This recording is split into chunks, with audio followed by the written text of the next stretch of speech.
Itoobiya oo sheegtay in ay shaqo hayso 4 daaweyn oo halis ah si aysan u soo galin gudaha dalkeeda.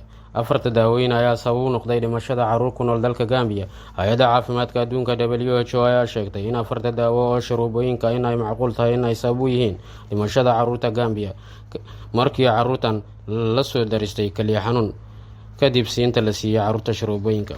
Halkani waa Gaar Media Tube. Dhageystayaasheena iyo daawadayaasheena sharafta mudan. waa barnaamijka wixii cusub ee aad kala socotaan Gaar Media Tube. Inta aanan u guda galin faafahinta warbixintaas, dhageystayaasheena iyo daawadayaasheena sharafta mudan, fadlan subscribe, share, like iyo follow dhaha page-ka iyo channelka Gaar Media Tube ee aan ku kala leenahay YouTube-ka iyo Facebook-ka. Waa mahadsantiin. aan ku bilaabno warbixinteena. Waxaa la soo sheegay in dalka Gambia ay ku dhinteen carruur tiradoodu tahay 66 kadib markii carruurtan la siiyay sharoobooyin. Dowladda Itoobiya gaar ahaan taliska daawooyinka cunnada ayaa sheegay si gaar ah inay ula socdaan waxa ka dhacay dalka Gambia, taasoo taliska daawooyinka ee cunnada uu ku sheegay in ay isha ku hayaan daawooyinka 4 ee sharoobooyinka ee sababay dhimashada carruurta ku nool Gambia, sida ay sheegtay Hay'adda Caafimaadka Adduunka. Haddaba 4 sharoobo ee digniinta laga soo saaray in aan carruurta la siin waxaa ka mid ah Bromethazine Oral Solution BB, 2 Cofexamalin Baby Cough Syrup, 3 Make of Baby Syrup, 4 Magrib and Cold.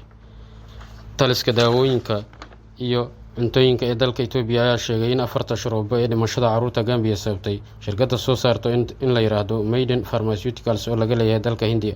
Taliska dabagalka daawooyinka iyo cunnada ee Itoobiya ayaa intaa ku daray in shirkaddan wax soo saarkeeda Itoobiya uusan soo geli karin oo shirkaddu wax fasax shati ganacsi ah aysan haysan maadaama aysan ka diiwaan gashaneyn gudaha Itoobiya. Xitaa haddii habab kala duwan oo sharci darro ah inay daawooyinkan ku soo galaan la isku dayay in lagu soo geliyo gudaha Itoobiya, in aanan la soo gelin karin, taasoo shaqooyinka dabagalka iyo korjoogteynta inay sameeyaan mar walba, taasoo lagu adkeynayo daawooyinkan in aysan soo gelin gudaha Itoobiya, ayuu taliska daawooyinka ee cuntooyinka Itoobiya Saacad u sheegay. Dalka Gambia waxaa ku dhintay 66 carruur ah kadib markii carruurtan la siiyay 4 sharoobooyin ee aan korka idinkugu soo sheegnay. Sidoo kale Hay'adda Caafimaadka Adduunka ayaa sheegtay in macquul ay tahay 4 sharoobo ee carruurta la siiyay inay carruurtu ku keeneen ama ku kallifeen kaliya xanuun, taasoo markii dambena carruurtu ay u dhimatay. Warbaahinta AFP ayaa sheegtay in WHO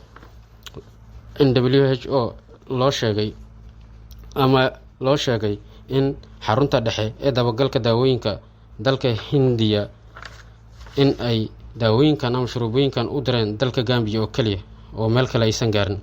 Haddana warbixintan ayaa intaa lagu daray in kastoo la yidhi 4 nooc ee sharoobooyinka Gambia kaliya ayaa loo suuqiyay, haddana waxaa macquul ah in ay si sharci darro ah ku soo gali karaan dalalka Soomaaliya iyo Kenya.